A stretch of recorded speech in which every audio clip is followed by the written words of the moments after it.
E aí, seus clubistas, tudo bem com vocês? Aqui é Maurício, do Sem Clubismo FC, galera. Então, rapaziada, hoje temos mais um vídeo aqui no canal analisando os jogos do Campeonato Brasileiro 2020. Dessa vez vamos analisar um clássico, Vasco versus Fluminense, jogo em São Januário, jogo no qual terminou empatado em 1-1. No final das contas, acabou sendo um placar justo pelo primeiro tempo do Fluminense e pelo segundo tempo do Vasco. Já separei os melhores momentos dessa partida aqui para nós assistirmos e analisarmos juntos, vermos quais foram os erros do Vasco, quais foram os erros do técnico Ricardo Sapinto, que foram muitos, já vou te adiantando, e também quais foram os erros do técnico Marcão do Fluminense, que também foram muitos, já tô te adiantando no início do vídeo. Então, cara, deixa o seu like aí embaixo, que é muito importante o seu like para você me motivar a continuar trazendo vídeos todos os dias aqui no canal, vídeos sempre das análises dos jogos do Campeonato Brasileiro. Deixa o like aí, fechou? Também já aproveita e me segue no Instagram que tá aparecendo aqui na tela, @malfranufc. Me manda sua mensagem lá no Instagram, porque muito provavelmente eu vou estar te respondendo, a gente pode trocar uma ideia da hora. E é isso, partiu analisar Vasco 1, Fluminense 1.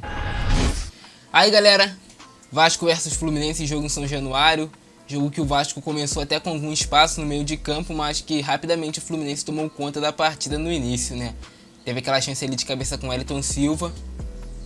E aí o lance do gol do Fluminense. Bela bola do Igor Julião. Cruzou pra área, a bola já estava passando de todo mundo. O Hudson estava infiltrando lá como centroavante. É que o Fluminense não tem centroavante, muitas vezes o Hudson fecha como ponta direita. Ele estava ali fazendo esse papel. Mas o cruzamento já tinha sido errado, do Michel Araújo. A bola ia passar, só que o Leandro Castan, como está numa fase tenebrosa, tudo que ele faz dá errado. Acabou cortando a bola, entregando nos pés do Wellington Silva, que marcou o primeiro gol do Fluminense. No início da partida o Jadson estava muito mal, depois ele até melhorou um pouco, mas nada demais. É uma tentativa de chute do Germancano, o Vasco com muita dificuldade de trocar passes, time sem movimentação no meio de campo, jogadores mal posicionados. Aí o Fluminense teve outra chance, Michel Araújo saiu cara a cara, se ele rola a bola pro Marcos Paulo, o Fluminense fatalmente faria o gol. Ele tentou a finalização ali, né?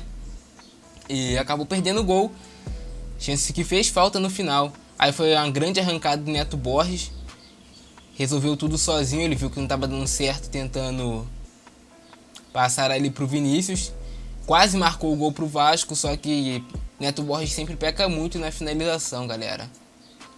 Aí no segundo tempo o Vasco veio pra cima meio que na base do abafa, o Thales Magno entrou bem na partida, quase marcou esse golaço, a bola bateu ali na junção da trave com travessão, foi um baita de um capricho, ela não ter entrado. Thales Magno precisava desse gol, se ele faz esse gol talvez voltasse a jogar bem, mas ontem já subiu um pouquinho mais o seu nível. Mais uma chance do Vasco, bola para a área, cruzamento do Benítez pro Léo Matos, que cabeceou, mas a bola saiu rente à trave. O Fluminense no segundo tempo abdicou de jogar futebol, quis apenas segurar o placar. O Fluminense não chegava mais no campo de ataque.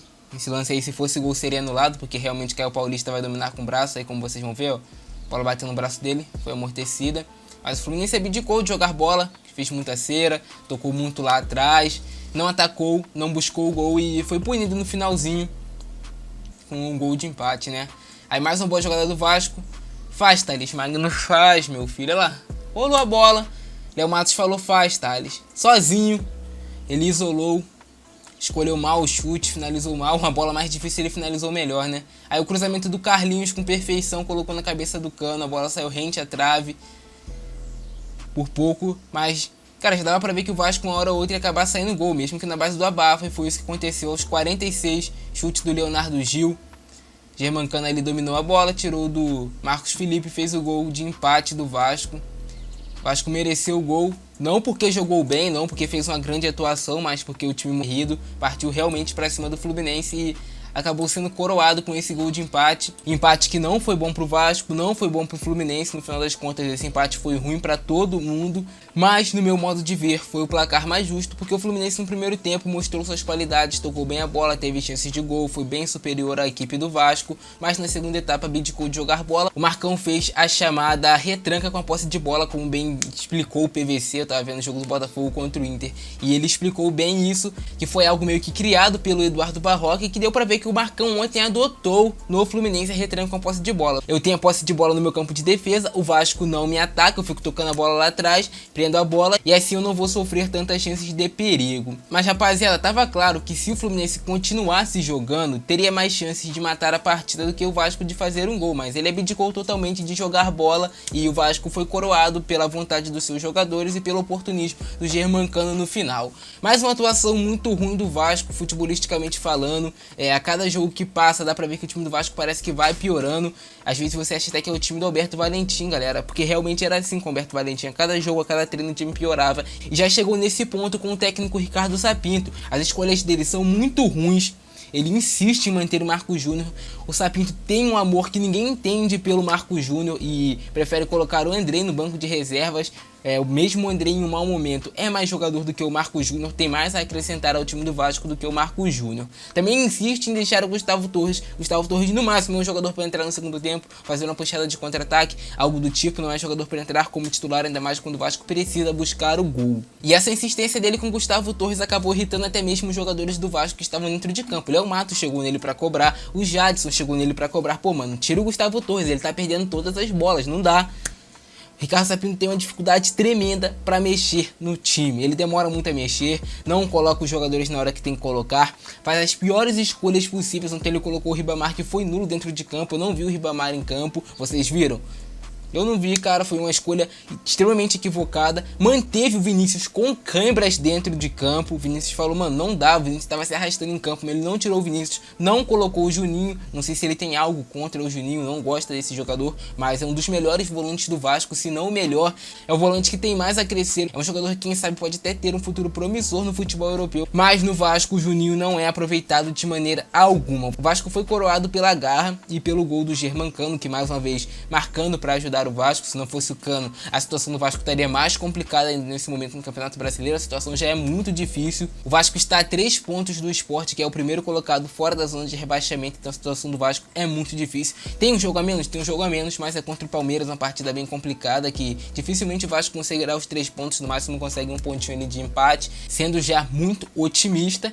E é isso, cara. Sapinto não pode ser mantido no Vasco, apesar desse empate. Eu sei que ele vai ser mantido, eu sei que não vai adiantar nada o torcedor reclamar, porque o Campelo gosta dele, o Campelo não quer demitir o treinador, quer deixar ele fazer o seu trabalho, mas o seu trabalho é muito ruim, é um dos piores trabalhos que eu já vi no futebol, mano. O time do Vasco não apresenta nada dentro de campo, não tem uma ideia de jogo. É um time que sempre vai na bafa, na qualidade individual dos jogadores, que é muito ruim. O Vasco não tem jogadores com uma qualidade individual muito grande, então por isso os jogadores não conseguem fazer algo diferente durante as partidas. E Sapinto tem que ser demitido. É inadmissível ver esse cara à beira de campo, mano. É o pior técnico que eu já vi, velho. Sem brincadeira. O Ramon Menezes foi demitido por menos, cara, no Vasco. Foi demitido por menos. Não que eu esteja falando que o Ramon era para ser mantido. Era sim também para ser demitido, mas a escolha pelo Sapinto foi equivocada e mesmo com esse equívoco sendo visto claramente por todo mundo, o Campelo não vai trocar. E o Fluminense do Marcão mostrando aquele DNA de covardia, né, cara? O time abdicou de jogar futebol, um time lento, muito lento, que ficou mais lento ainda depois das mexidas do Marcão, colocando o Fred, algo que não deu pra entender. Fred perdeu todas as jogadas no campo de ataque, tava muito pesado, inexplicável a entrada do Fred para um time que precisava jogar no contra-ataque, um time que precisava fazer a puxada rápida de contra-ataque para fazer um gol no Vasco e matar a partida. Não entendi a escolha pelo Fred. Ele tirou o Wellington Silva, que é o único jogador do Fluminense que tem um drible em velocidade para puxada de contra-ataque. Colocou o Paulo Henrique Ganso, que é algo que todo treinador do Fluminense faz. Eu não sei esse amor que eles têm pelo Paulo Henrique Ganso, ainda mais quando o time precisa sempre jogar no contra-ataque. O Ganso é um jogador lento, que dá pouca mobilidade no meio de campo. E o Matheus Ferraz falhou no gol do Vasco, a zaga do Fluminense falhou no gol do Vasco. E o Fluminense foi punido sim pela covardia que teve na segunda etapa. Então se o Marcão quer continuar à frente do Fluminense, ele quer ter bons resultados com o Fluminense, ele não pode jogar dessa maneira que ele jogou contra o Vasco. E olha que o Vasco é um dos piores times do campeonato, um time que tá brigando para não cair, para ser rebaixado. Mas não, se ele pega um time forte e faz uma besteira dessas. O Fluminense era capaz de tomar a virada. Quase tomou ontem a virada do Vasco limitado. Imagina de um time forte. E é isso, galera, essa foi a minha análise. Se vocês curtiram o vídeo, deixa o like, se inscreve no canal, ativa o sininho. Eu vou ficando nessa, por hoje é isso. Grande abraço, Francisco, é nóis e fui!